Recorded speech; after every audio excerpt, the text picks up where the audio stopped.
Yes, what's going on, guys? Welcome to Here For The Gainz podcast. This is the first ever episode where we speak about everything bodybuilding, fitness, prep, diet related, and everything in between, really. So if this is something that sounds so interesting to you and you want to hear more about it and follow the journey, then make sure you like, subscribe, comment, and share, and definitely ring that little bell notification. Now, today we have a special guest. Obviously, it's a landmark guest because the first ever guest, I said guest a lot of times, but it's the first ever guest on the podcast. And, I'm very excited. Top guy, great bodybuilder, DFEC pro. I'm not going to tell you too much about him because I'm going to let him introduce himself. But all I say, he's been successful in his bodybuilding career and even as a coach as well. He had a British champion last year and a British champion the year before, which is quite some resume. So nothing further to add. I'm gonna let you do the rest, mate. Sure. Opio, Coach Opio. Thank you very much, Theo. I mean, it's great to been privileged to be on the podcast. And again, I just want to say thanks for having me. Very kind intro. So as Theo said, so I am a personal trainer and an online coach as well. So I coach for just general sort of fitness, lifestyle, obviously to high level of bodybuilding competitions as well. So that's pretty much what I do in a nutshell. We're all in the industry together. So appreciate you having me on the podcast and looking forward to it. Oh, great! I'm glad to have you on. It's been a while, man. It's been a minute since since we spoke properly, man. How's things going? Yeah, no, things are good. Things are good, my man. I can't complain. So from a personal life perspective, so my other half and the little one, they're doing great. So the other half's got a really good job at the start of the year after being made redundant. So again, she's actually been put in a better position and a better job. From my opinion, from what I see, what they offer. So she's happy from that aspect. And little one is just growing like a beanstalk. So personal life is good. And for myself, work is busy, work is hectic, especially end of September to October, as you probably be aware as well, that you get a lot of inquiries and stuff. Mm-hmm. Everyone kind of looking to start their off season, going into on season, because obviously through COVID within the last 18 months, 2020 prep, I think a lot of people have been sort of itching to get back on stage this year, and we just had the Olympia weekend, and it's just been a really big buzz of positivity, and that's something which we've missed for a long time in the industry, and it's always good to see that. And as I said, like business for myself is pretty busy, which is good. And what was I going to mention? And training, that's it. So training has been the best for myself. Which it has been for a while due to a shoulder injury. So I've just been diagnosed. I've actually got, after 3 years, so I've got arthritis on my shoulder, and I've actually got a glenoid bone growth as well.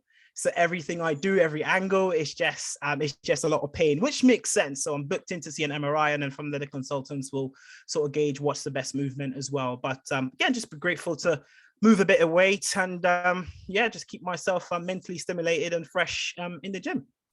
Great. Well, you covered quite a few things there. So I'm going to take it back a little bit. So let's go back to prepping people and lockdown and stuff, because this year, for myself, I wasn't sure how it's going to be like competition wise.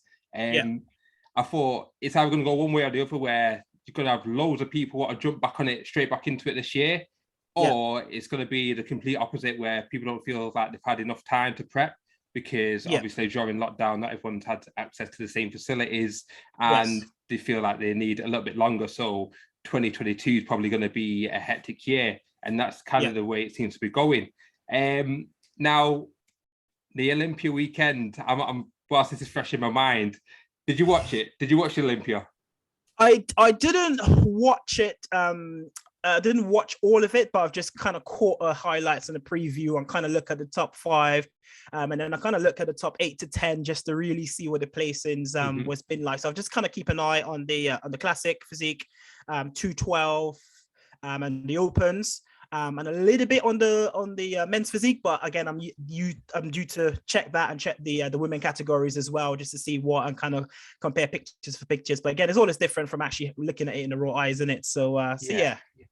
For sure, for sure. And did you have any, was it upsetting for you at all, or did you have any favorites going into the show? Anyone you're rooting for? Yeah. So interestingly enough, because I'm training with Gene, and obviously, you know, he's prepping, he's 3 weeks out as well. So kind of like when we're in the gym, we would be kind of talking about the bodybuilding show. And I said, Hunter Labrada, like I'm talking about like March, April. Okay. And he was like, really? I was like, dude, Hunter is like, he's so underrated. But however, when you look at his structure and his shape and what he has, and he's a young guy as well.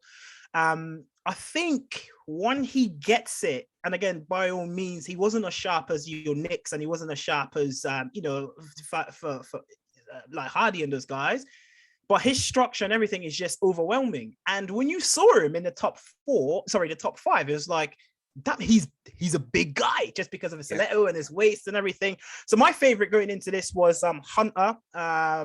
I rated Nick as well. Jumped on the Nick bandwagon because he's just been so consistently militant throughout the whole year.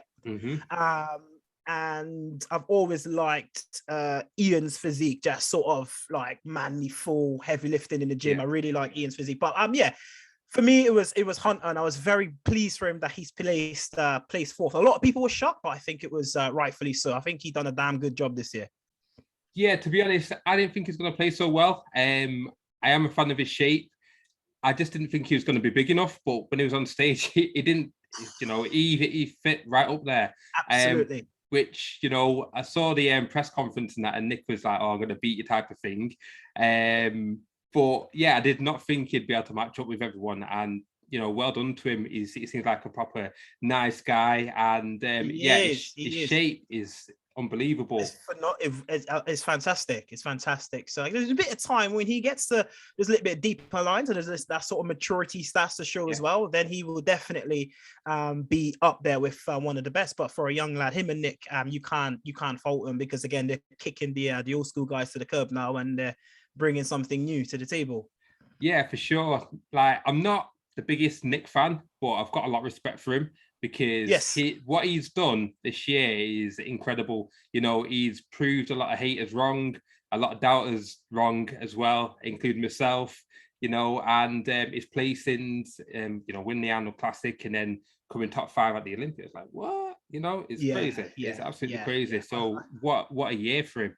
And again, he's young and he's, you know, it's consistent. That's what he's proved. So a lot of these old school top guys, you know, they're hit and miss, but this year he's just shown like you can peak for many shows and you can look pretty much 100% at each show. So well done to him anyway. You know, like it's not my favorite looking physique, I'll be honest, but you've got to respect the muscle and you know, all the detail.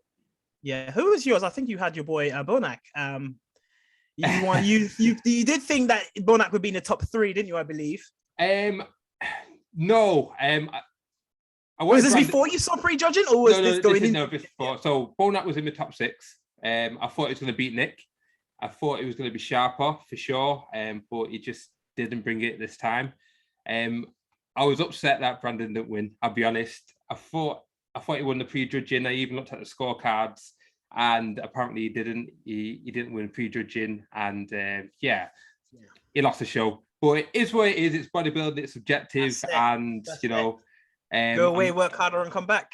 That's it. I'm sure he'd be more than motivated and probably back in the gym today after a cheat meal or so. Sean was after a few hours. So, exactly. So. I know. Yeah.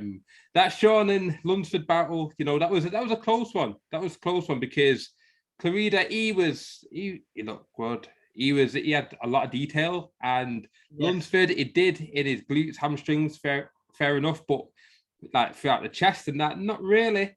So it's a tough one.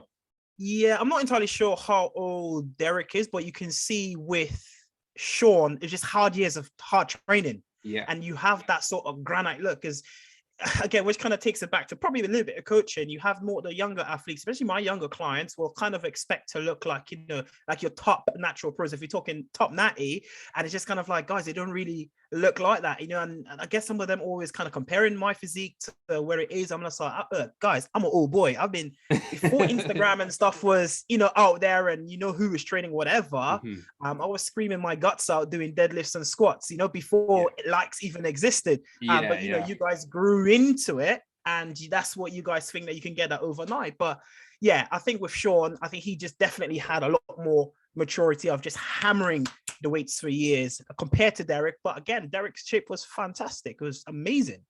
Yeah, I totally agree. Definitely had that muscle maturity, and Lunsford just is not there yet, but I'm sure within time he'll get there.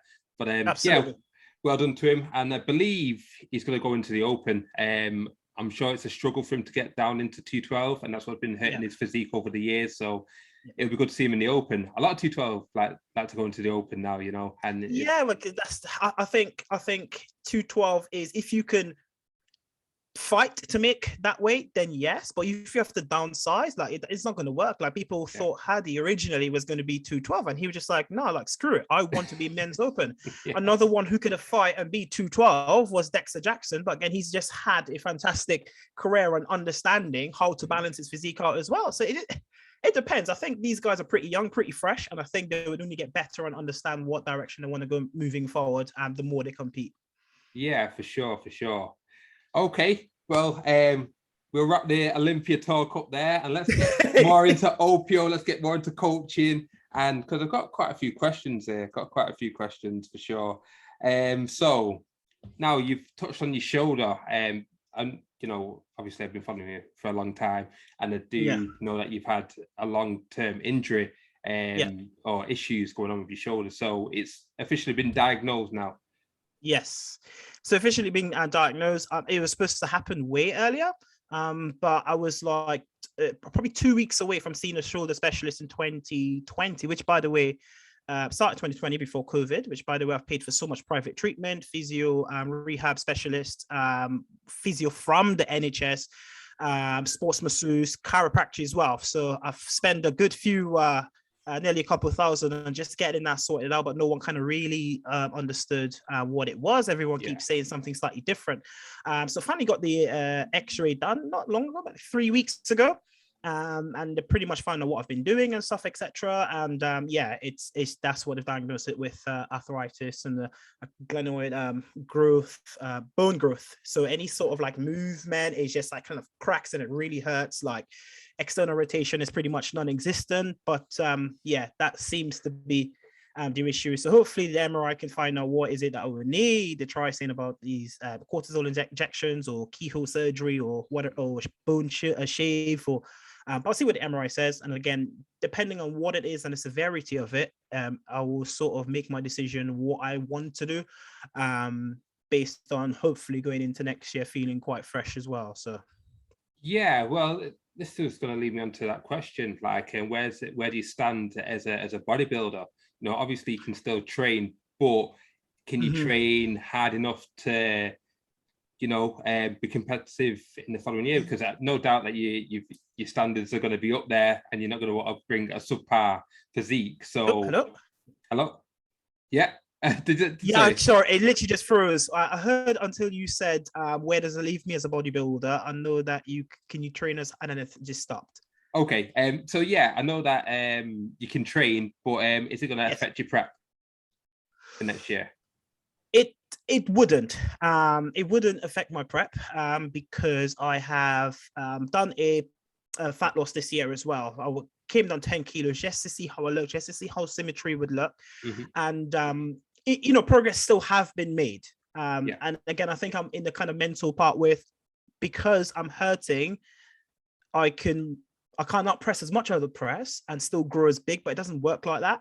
So I think I'm in a pretty solid position with the weight that I am, the body balance that I am as well. And I've just, the biggest over the last 18 months of just turned me the different direction, for forcing me to get more knowledge and stuff like neutral supinated pulls and underhand pulls and all that stuff really, really do affect, especially scapular movements as well. Yeah. Are so important. So when it comes down to like PT and stuff with my clients, I'm just kind of like, right, okay, cool. We want to hit this not because it doesn't hurt, because I know exactly the parts where it's not actually affecting as well. So answer to your question is, I think it would be all right. I think I'll have a struggle to do a front lat spread.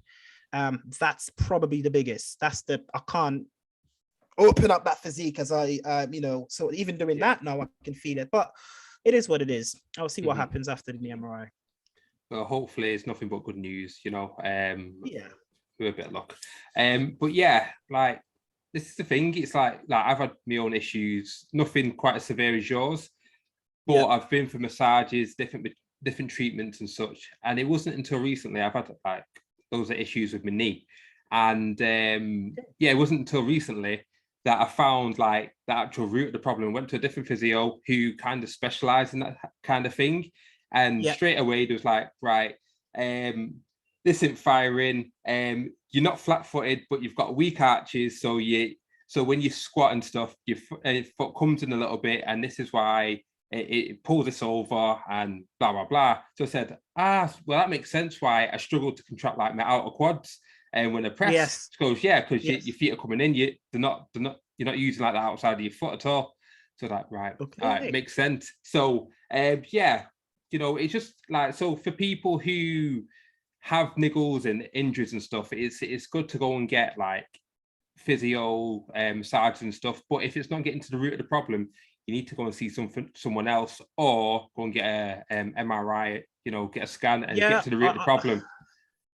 I think absolutely agree. I think what's not seen on social media, you see a little bit of it, but you don't really see, like, we're smashing our bodies in the gym, 4 to 5 days a week, or even 6 days a week, depending on where you are. And a lot of these pro bodybuilders, they literally will have upper and lower body massages weekly, sometimes twice a week. But we don't see that. We just think, oh yeah, we'll crack on. And how are these guys doing that, recovering? And, it's something which I've adopted. I thought, if this is my lifestyle and this is what I do, I'm going to have to do it weekly. So unfortunately, my brother is a qualified masseuse, and I've just got his degree in chiropractic as well. So, lucky you. I kind of have easy access. But I think it's kind of underspoken that we do really need to sort of fix our bodies and get it looked after, if we're trying to beat those numbers on the logbook as well. So I agree with what you said. I agree. Yeah, for sure, because the amount of people that turn up the nose at like getting massaged and stuff, like, oh, I'm hurting. I'm like, listen, you need to go and sort your body out.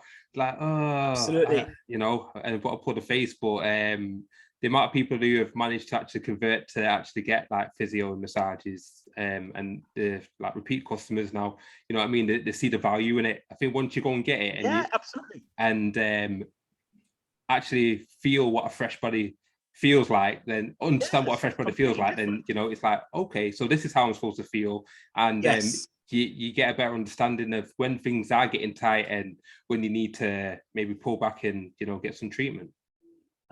Absolutely, I agree. Yeah. Okay. So, all right. So, you're still training. You still yet to do your pro debut. Yes. Yeah. I'm getting a lot of slack from the guys, from picking those guys when I'm gonna jump back on. But it's, I think I'm counting on time, to be honest. Okay. Yeah. The thing is, it's a lot's happened. You've got your obviously lockdown and stuff. You've got your issues with shoulders and that, but if it comes around next year, is it just going to be the British finals, or if there's a world final, is looking to go over there? Because I remember you in Miami, man. Oh gosh, what a day, what an event! Oh my god, it was good. It's so long ago, right? So long ago. Now you forgot now. But yeah. think so when I compete, right, I would never sort of dip my toes in the water and say, okay, let's see how I get on. I've never been like that in prep. It's probably another reason why I've made so much success so quick. It's always kind of been like, right, I know what to do next time. Let me go at it 100%. You know, a little bit selfish, but more tunnel vision of what I need to achieve as well. So if I do put my foot on the gas for prep, it's definitely going to be, I would like it to be a few shows, and to make it worthwhile, because ultimately it's, as much as I love competing and I do it for me, since I've started coaching, it's another aspect as well where your followers and your fans want to see some updated physiques. They want to know where you've been hiding. So, there's all that sort of push to do it. But for me, the main focus would be, if I do go ahead, of course, the Grand Prix, Wells, and probably a couple shows here and then, just to see where I am, where I actually stand in my physique. It's been 4 years as well since I last competed. So 4 years, time flies, man. Time flies. Jeez, honestly, flies. It's crazy. It's crazy. But I'm glad to hear that you'd have a good run at the shows, and I'm hoping you hit the stage next year. I'll definitely be in the off season and be spectating for sure. Definitely. But because obviously we spoke about this before about when you done your qualifier in 2018, and then the transformation from the qualifier to the finals was unbelievable.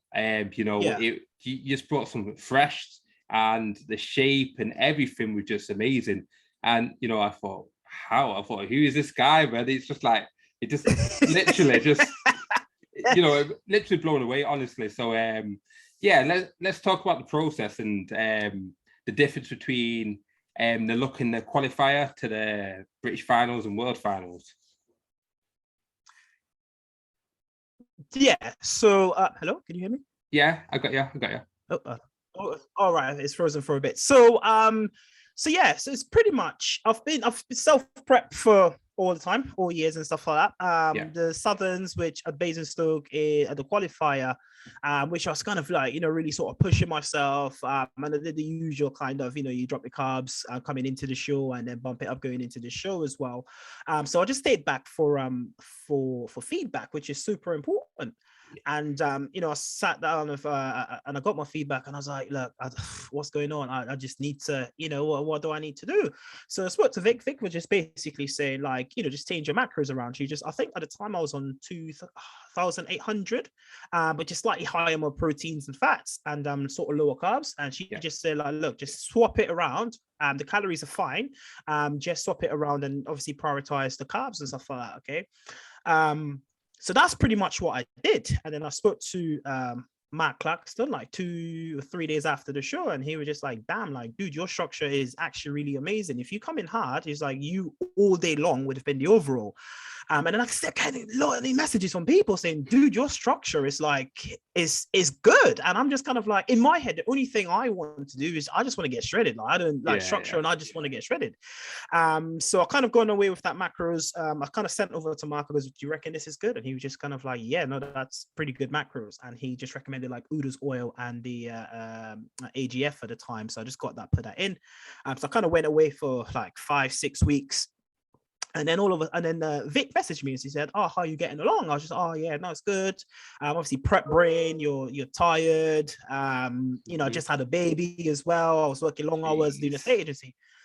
And she said, oh, you're getting on. So I just got in. So I just sent some photos of her. She was like, damn. And I was like, okay. And she's like, you look hard. And I was just like, okay, I looked at it and I thought, compare them from like the qualifier to going into the British finals. Yeah. And I went from a kind of smoothie, kind of softy look to like a rock hard kind of like, you can like monument. Yeah. And I was just like, damn. So I just kept grinding away. And then what I was doing, I still had cardio in quite a bit. I was doing the Stairmaster every morning of 5 days a week for like 45 minutes. And then 3 weeks to the Brits. At this point, I felt like absolute ass, right? 3 weeks on the Brits. Vic messaged another message from Vic. She's like, "Oh, how are you getting along?" I was just like, "Oh yeah, I'm good." But in my head, I was like, "I'm dying, man. I'm dying." Then she looked, I sent over some of my photos and she was just like, conditioning is fine. She said, if you want, I can help you going into the finals. I was like, well, yeah, I really want to do well with this. So she took control of the diet, adjusted it slightly, put the food up, and I was just like, okay, like, you really want me on 550-gram carbs? Like, this is a lot of food. So the more I was eating, the more hungry I was getting, right? And then obviously in diet and stuff like that. So I'm just focused on the British finals to win and the middleweight class. As much as humble as it was, the goal was to, to win, because I'm very competitive at nature. So that was pretty much it. The transition was to just change. I stayed back for my feedback, which is very important. Change the macros across, and it just pretty much bump up the carbs, lower the protein considerably, with some good fats as well. And I just kept it consistent, pulled away from the cardio, and that sort of like fill up my physique a lot more, because I have taken off quite a lot of muscle in that prep as well, like a lot. Because we've been on heavy weights together on stage, and I shouldn't have been that low in body weight. I was 74 at the Brits, 74 kilos at the Brits. Oy. So, so it was just kind of like salvaging what I had, and Vic done a great job in just feeding me. And she's like, what's your peak week strategy like? I was like, this is it, boom, boom, boom, boom. And she was like, yeah, no, you want to take away some of these carbs because they're too low in GI and stuff like that. So then she helped me with that.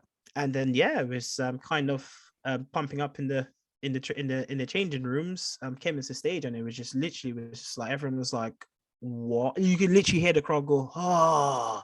as I walked in. But in my head, I'm so gommed in prep. I'm just kind of like, "Okay, cool. I'm at front. Like, what am I doing? I'm just dying, But that was the main transition: was get your feedback and speak to someone who obviously knows what they're doing about the nutrition side of things, and that helped me massively. As well. So that was a transition of just bumping up the carbs, man. Like a lot more food. Well, I hope people are taking note, and because obviously each competition is going to leave someone disappointed with their placing. There's winners, and obviously some people, not everyone can win. So a lot of people go away, with their heads down and kind of keeps themselves. But if you do actually ask for help and ask for feedback, you can actually learn a lot. Key. It's feedback key, because it was something so simple in my diet, because I had the work rate. It was something so different, which managed to turn around. And again, fortunately to have Vic helping me for the rest of the season. And interestingly, so I was judging the Southerns, and I stayed back trying to give people feedback, and I was like, okay, cool. No one's really sort of waited. So when I got in, they were like literally like 5 messages. Oh, hi. I know you was judging, but can you give me feedback? And I think it's kind of like, I shouldn't have to tell you on the day. Sorry, I shouldn't have to tell you via IG, because if I didn't have IG, how on earth would you get your feedback, right? Exactly. So I think it's important that getting feedback, and that's one thing I did all the way through. Even though when I won the Brits, I got my feedback. Even when I went to the Worlds, won the Worlds, turned pro at the Worlds, I even stayed back and got feedback as well. So it's important. Even like for myself this year, I've had some success, and after the BNBF, success. I've done all right this season, and spoke to Dave K after the BNBF, and had a good chat, and and there's some wise words said in there for sure. And so it's not even just about having a coach, it's like just also understand what the judges want to see, and I just think it's good to know for yourself. Absolutely. It's all good. But your coach don't judge you, do that. Your coach is not the one who's judging you. So the judges are the judges, and your coach can, whatever they have in the back seat is completely irrelevant on your placing. You have to ask for feedback on what the judges were looking for, because I even tell my guys, go and get feedback every single time. Definitely wise, man. Definitely wise. So as we come into the back end of the season, there's going to be a lot of peak weeks. So I'm going to ask for some Opio tips and peak week tips and do's and don'ts. So if you've got any advice for new competitors, experienced competitors, or just general advice for people going to peak week. So for peak week, the first thing I tell every single one of my guys, do not underestimate peak week, because they think, oh, right, oh my gosh, like I'm gonna eat more, and it's very exciting, especially if you've been in a prolonged diet for 25, 30 weeks, right? Because it's natural bodybuilding.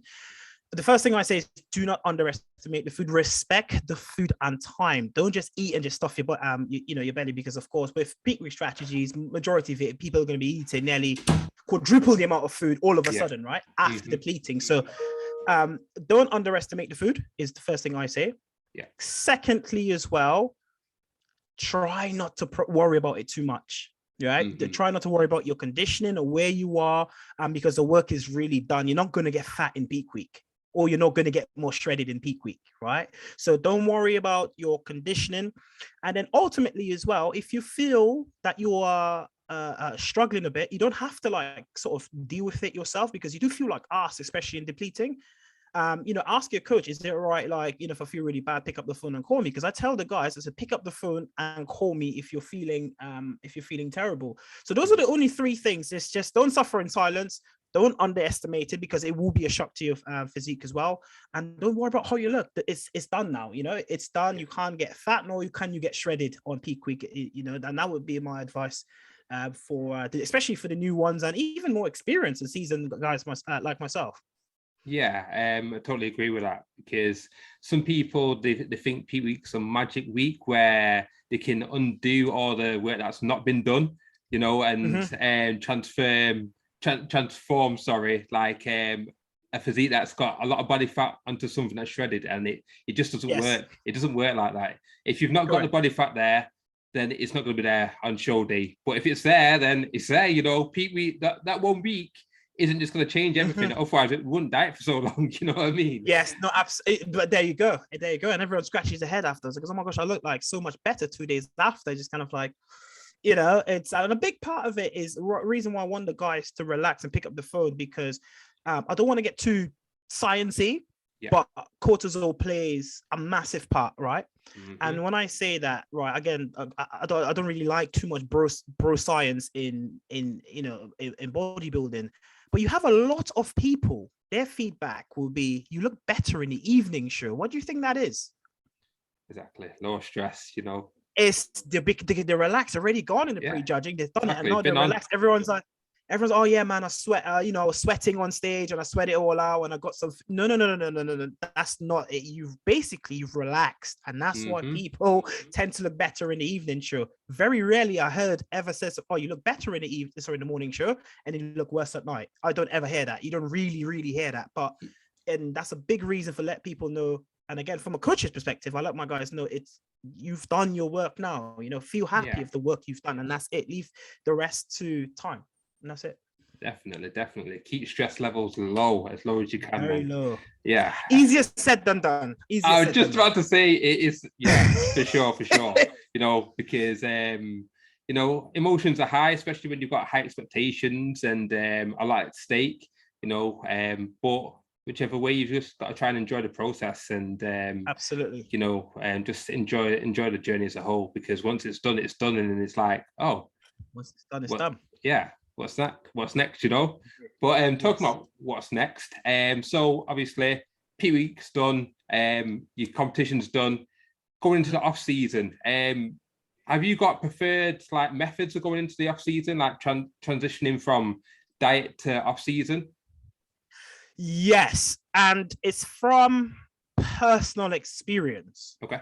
And once I've done that, I thought, oh my gosh, right. So 2015, my first ever show, just wanted to get over and done with, ate what I want, didn't care, ate sugar and all this. All of a sudden, I was just like, in probably like 6 weeks time, I look worse than I was. Like, what the hell is going on? So round and puffy and stuff, right?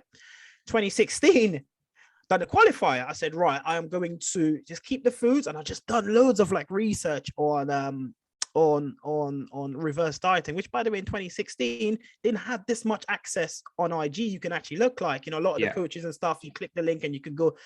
It wasn't like that. Again, Instagram and stuff is becoming new, and I think it only had like a 15-minute video at a time. Instagram, I don't know, but it was I just look at loads of research. So I just thought, right, okay, cool, let me try adding 20 grams carbs a week for however long. It didn't end up being 20 grams carbs. It was awfully hard.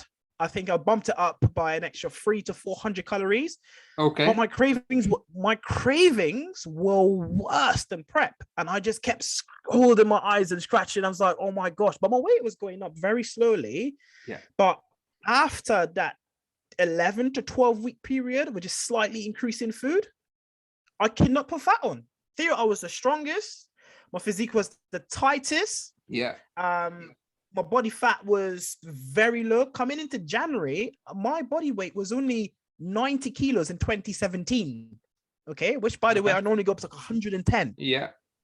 Jeez. So done that reverse, and I was basically progressively overloading, increasing my food to get my metabolic rate high, but I just wasn't putting. I was growing, but I wasn't putting up fat. Now, I've only done a 12-week prep to the Body Power show as well. So I only lost like 9 kilos with no cardio, but still had that solid structure. So from then I was like, right, okay, definitely reverse makes a massive difference if you're looking to compete the following year. Yeah. Because a lot of people will just eat the food, right? I've got all this time to grow, bam, bam, bam, 4 months, 5 months. Before you know it, Christmas around the corner, you're up 20, 30 kilos up again. Yeah. And now you have to take all of that off again. And it's just kind of like, But personally, I tell my guys, if they're staying on the coaching, I said, look, stay away from the sugar, right? Stay away. The sugar is the devil. Stay away from the sugar. Eat food, right? Keep your fats minimal and get your carbs up 700, 750. You'll be swallowing that, right? Make sure it's good carbs. Eat it. And try and have a replacement meal if you can, at least once a week. A lot of people might be looking at this and thought, oh, shut up, man. What's he talking about? Like you can. I've did it, and it's on my Instagram from when I started prep from 2017 to May, and there was a considerable difference as well. Yeah. And again, ultimately, it makes it so much harder for you to accumulate body fat, because if you just go and eat sugars and stuff all of a sudden, straight off. So that's very optional, and I can't force it on someone, because I know reverse is super hard. Yeah, I was actually watching a podcast about this recently, and they're talking about reverse dieting, saying like a lot of people, they can't do it. You know, they've I think it was like a 3DMJ one, and they're saying a lot of their clients, they couldn't handle it. They'd fall off. But like you're saying, if you can, then the gains are crazy. Yeah, 100%. And again, it would only feel like that. I wouldn't say it's not a little bit of time, but 12 weeks is a long time post show. You would only feel like that extra starving time, for that little period. I know some people try and do it where they'll be like, okay, well, let me just smash another leg session or back session and then have a cheat meal after then. Yeah. But then even so, post training, you're going to be swallowing food like no tomorrow. So it's just really that fight, that mental fight. And if you can do it and you're looking to compete the following year, you have set yourself up for a much easier success. Imagine doing a 16-week prep and getting shredded glutes as opposed to a 37-week prep. Yeah, exactly. It's true. Now me, I'm bad for it. I'm like, do you know what? After my comps, I just go crazy. I just eat. A lot of times it's because I've been to maybe a world finals, or I've gone straight on holiday, all inclusive, and I'm like, right, well, I'm here, I'm on holiday, I'm just going to enjoy myself. And to be fair, I don't care. I'm like, I put on body fat, I'm not fussed, you know what I mean? But you are happy to go through the process and losing it. That's the difference, you know? But what I will say is that there's definitely better ways of doing it. I'm not saying I've been the most productive. I was comfortable doing it that way. But obviously, coming towards the back end of this prep now, I'm thinking more of like, I don't want to be flipping just piling on rubbish weight for the sake of it. Yeah. Be a lot more measured, get a lot more gains out of it. And although I'm going to have next year off, it's so easy just to accumulate a load of body fat post show, especially the way that I eat, So, I need to have a bit more discipline for sure. I will have a lot more discipline, I should say, and definitely be taking my time. That's a plan, because I still want to grow, still want to make gains, man. Make gains. No, of course we all do. We all do. Yeah. I think we need. No, And sorry. I was going to say, I think when you do that, I think you find yourself in a completely different position and you kind of think, oh, why haven't it? But again, it's so much harder to explain to people. But when you're actually, because if you're not that individual, and I'm explaining it to you, that the hunger that you have, and there's no real goal for you to diet, because you're like, I'm done my shows. Why the hell I'm going to work starving? And the fact is, you are, your appetite's high, but you're not starving. Exactly. That's it. This is different. It's like you're not underfed. But you're definitely not. If you're definitely you'll be on like 3.5, 3.7. Calories, carbs are 650, 700, and it's a difficult one to explain. I think you really need to have the heart as an individual to not let it happen. Yeah, for sure. But okay, off season, as we're talking about food and that, do you have a go-to off season cheat meal or off plan meal? Yes. So I'm quite simple. So normally when I finish, wrap up my check-ins over the weekend, I would try to have something on a Sunday. So if I'm not going out with the girls, it would literally be like, I'll just get a drive-through. I'll just get like a McDonald's. I'll just sit down there and they'll be like, yeah, I'll just get two Big Macs. But if I've got time and stuff to get it done, for me, I kind of do it for the sake of doing it. And I normally have legs on a Monday, so that's why I make the effort to get a couple thousand calories in, 2 Big Mac meals, eat it and then get it done. But it's only when I finish work, something easy. McDonald's is fine. I think Nando's and stuff is a little bit overrated, but I'm definitely. I'm glad you said that, man. I thought I'd be the only one. Everyone loves Nando's. I'm like, nah, man. It's not really all that. It's all right, but in your off season, I think that does your job. I mean, that's completely different from actually going out to eat and to dine. But for me, I'm pretty easy with a McDonald's, man. 2 Big Mac meals, 2 large Big Mac meals. That's me done, man. Nice and simple. What about you? Yeah, McDonald's as well. I'm a burger guy, so KFC and a kebab man. Oh gosh, I'm actually a KFC man as well. I'm just a food guy. But the mad thing is, I'm not a proper foodie. I just have a lot of whatever I'm having. So I can, if I'm ordering something, I'm ordering the menu. You know what I mean? Honestly. So that's it. But I love my burgers. Honest. Do you know what the thing is? Because when I have a burger, it just settles really nice in me. You know what I mean? Yeah, especially you got your carbs, you got your meat, you got your salad. Do you know what I mean? It's complete. It's very easy to eat, but depending on how sloppy the burger is. But I think burgers is a safe bet. It's a safe bet, and I think that goes across the board. I think for me, pizzas is way too dense. I know people love having pizza, but I think in the off season, while I'm on 4,200 calories, and then to eat a pizza on a Sunday evening, I'm like, I feel horrible the next day. Right. It's just too much. Okay. I like my Domino's. I ain't gonna lie. I just feel horrendous. Like, so for me, it's just like anything that'll sit well, but it's mainly burgers, especially Burger King. Get a triple Whopper or triple steakhouse Angus, and extra fries and all that, and then go and get a cheesecake. No wonder you're 300 pounds in your season. Ronnie Crumb. Yeah, man, I love it, man. I love it. But one thing that I am gonna adjust this off season is my expenditure, because during lockdown, I weren't moving anywhere. I trained down in my garage. So, a couple of steps down there, training there, back up, and eat and sit and rest all day. That's how the weight came on. And I was kind of forcing the weight to come on as well. But it just wasn't probably in the best way. But I enjoyed it. There you go. And you've done the work and you've taken it off. Do you know what I mean? Nearly a year's prep. But it comes around about. So yeah, definitely. So, okay. Let's get on to some little bit more informative questions, because I want to help some people, man. So, tips for young guys wanting to get, do you know what? Not even young guys, just people wanting to get into bodybuilding, any age. I think I've said this, I've covered this on my IG stories a few times. I think with bodybuilding, I think we're blessed in the aspect that we have Instagram now.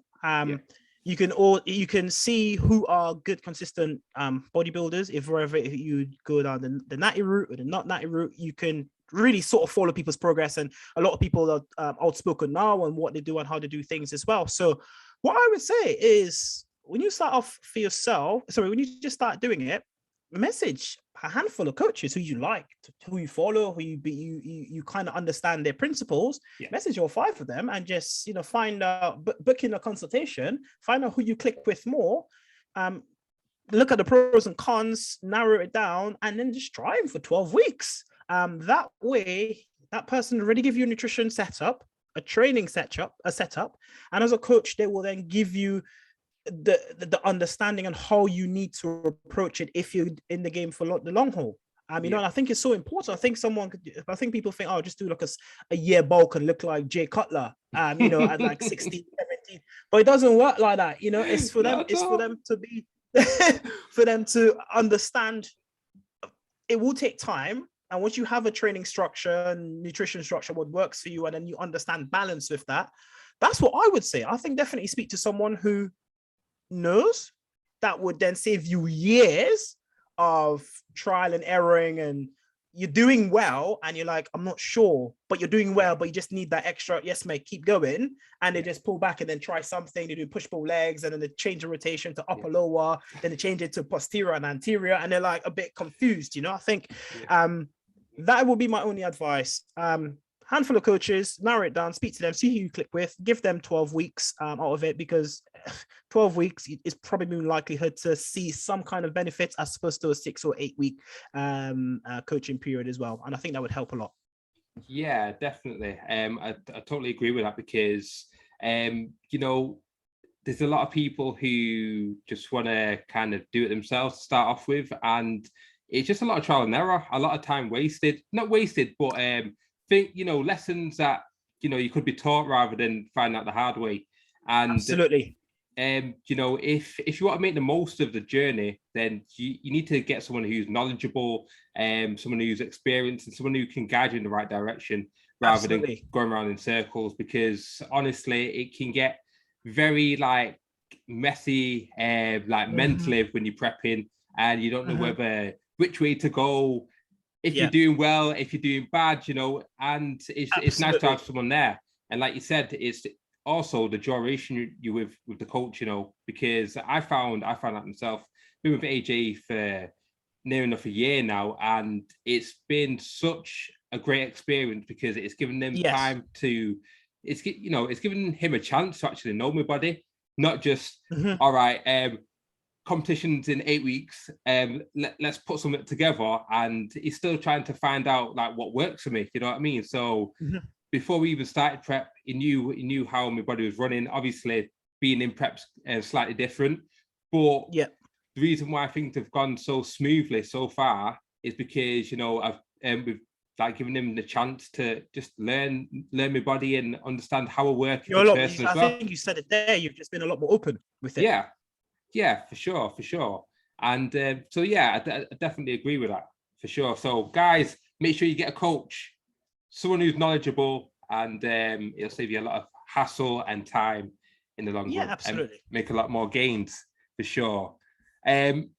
Now, during prep, obviously it gets hard.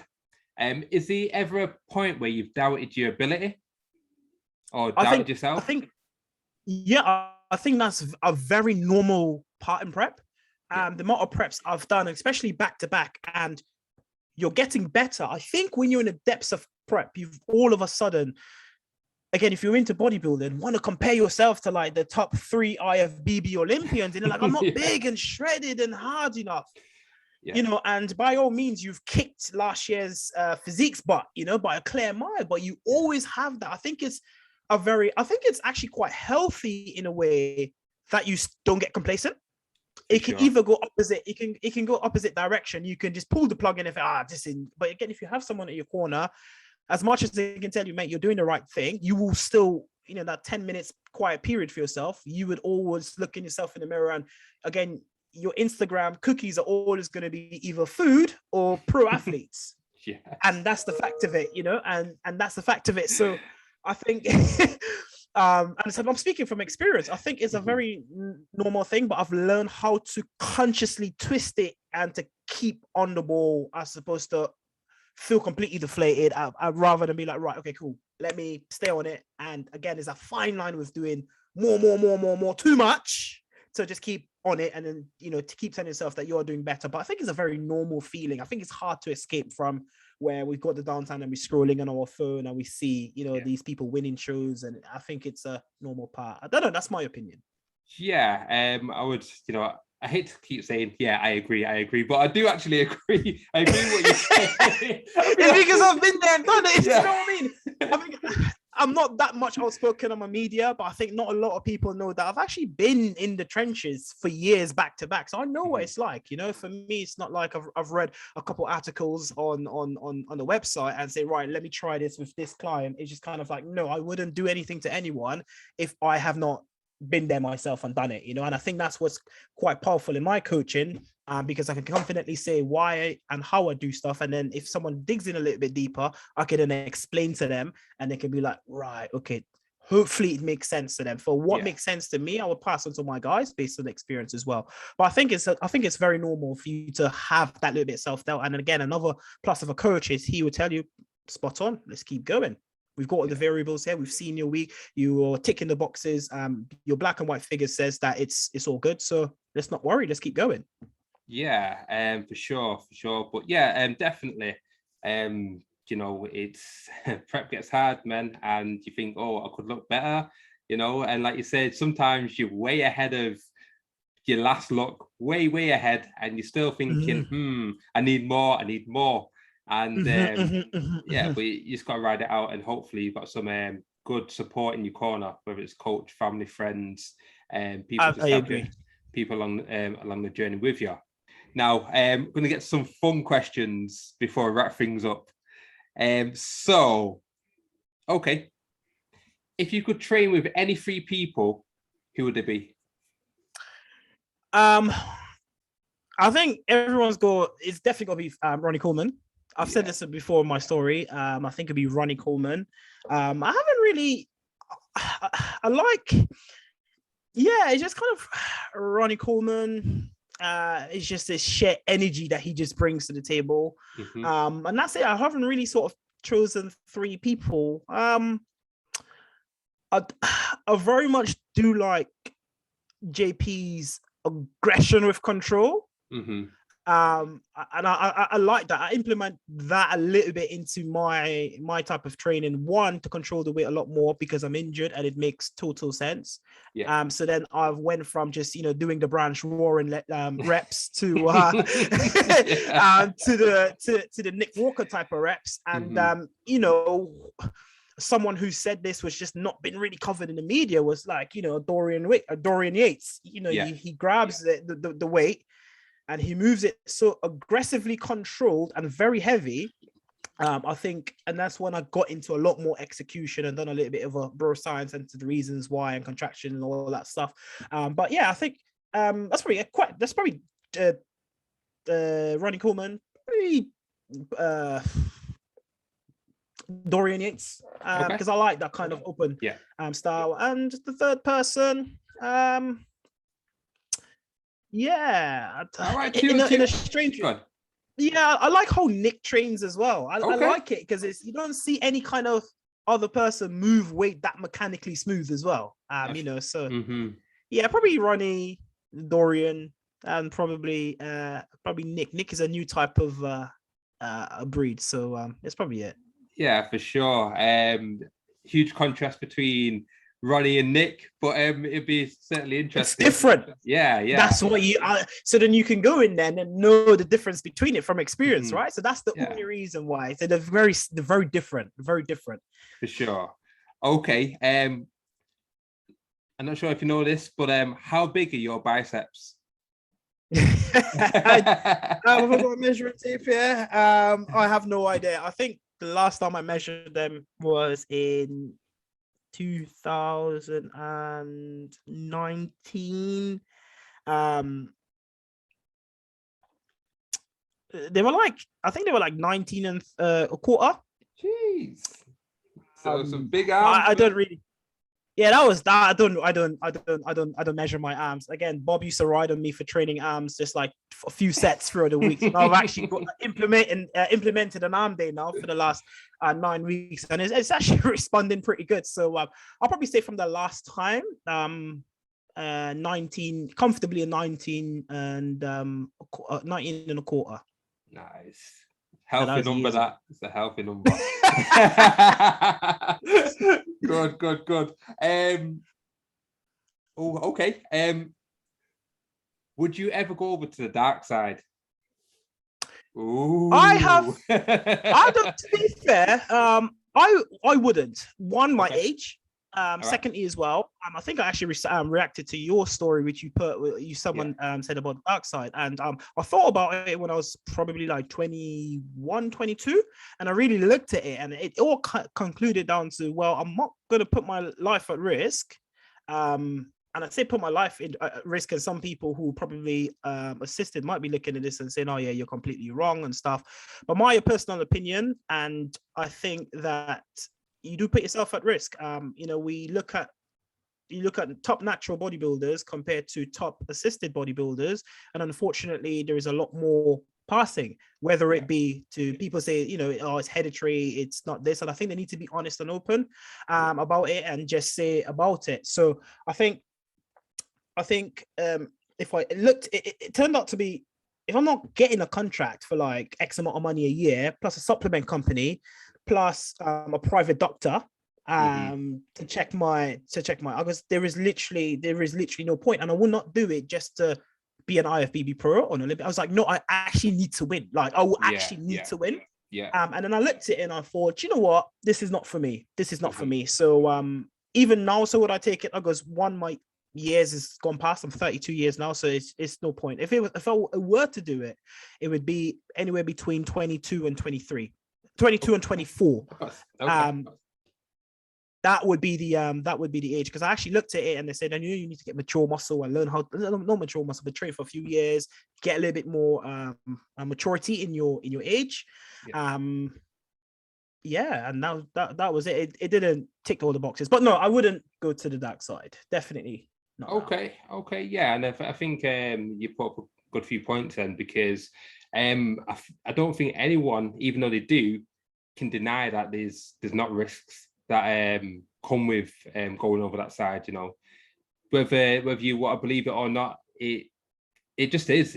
Just medication in general, you take something, it just adds to the risk. So with what's going on, and obviously it makes more riskier. And to be honest, I had a guy message me recently, a guy who I see him about in the gym and that, and he's been a natty for a long time, and he only recently went over to the dark side, and he messaged me and he was like, Theo, don't do it, it's not worth it, it's so painful, this and that, blah blah blah. And he said that it feels horrible on him, but he's still going. He said, he's transitioned over now, so he's just going to roll with it and see how it goes from there. So it's obviously not everyone's going to feel that same way, because I do know guys who absolutely love the stuff, and I don't think they'll ever come off it. Absolutely. But absolutely. But we're not taking it for for part-timers who just want to show disco muscles in a club with some chest and biceps. For my reasonings will be to be up there with the fills and that will be my go to, only taking nothing else. And I couldn't care about a few likes on it. IG will be the fitness model. That doesn't bother me whatsoever. Yeah. But for my personal reasons, I think, especially for us, we will be going at high level athletes, and I think the risk can potentially become more greater. So I don't know, correct me if I'm wrong, I don't know anything about it, but I think we can confidently count 4 or 5, if including women athletes who have unfortunately passed suddenly as well. So I wouldn't do it. It's not for me. Well, that answers that.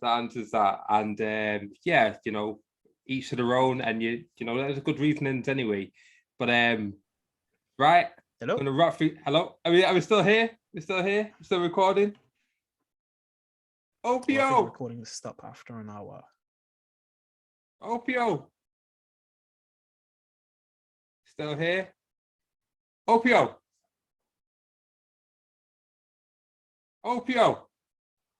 Can you hear me? Can you hear me? Can you hear me?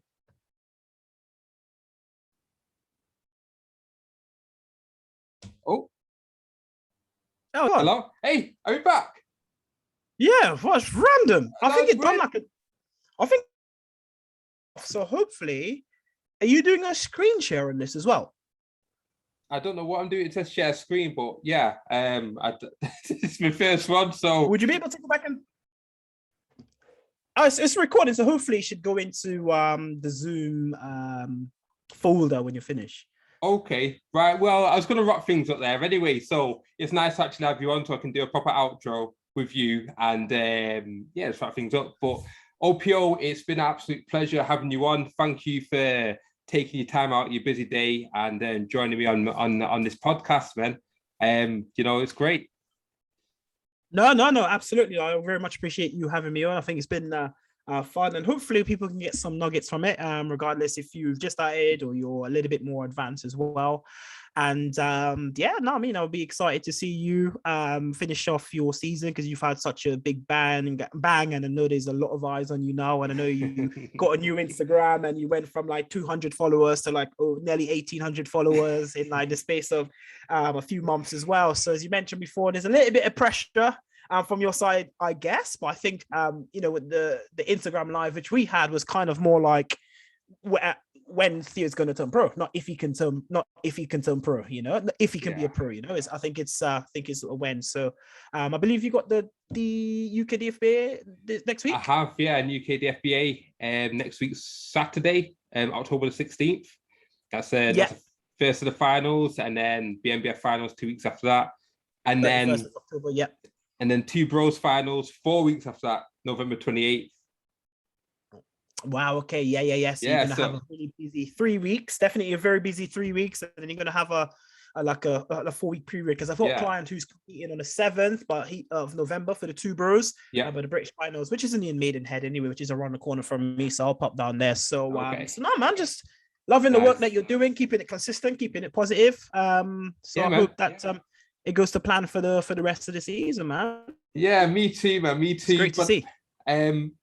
So where can people find you if you want to get in contact and follow your journey and coaching and stuff? Yeah, so I'm a lot more active on Instagram, which my Instagram is Opio, OPIO _DFAC_pro.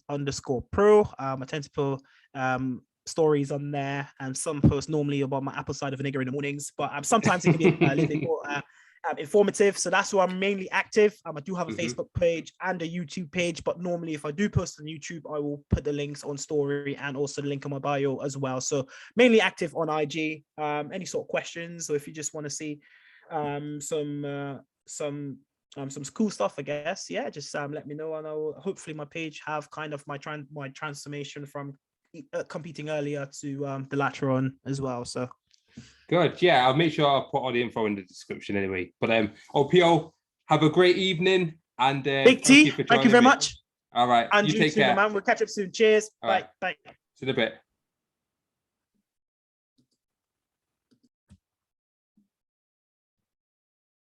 All right, guys, thank you for tuning in to the first ever episode of Here For The Gainz, the Here For The Gainz podcast. And I hope you enjoyed that. If you did, please like, share, subscribe, and ring that little bell notification for updates on all my uploads. But take care. Have a great evening or a great day, or whenever you're watching this. Take care. See you soon. Bye.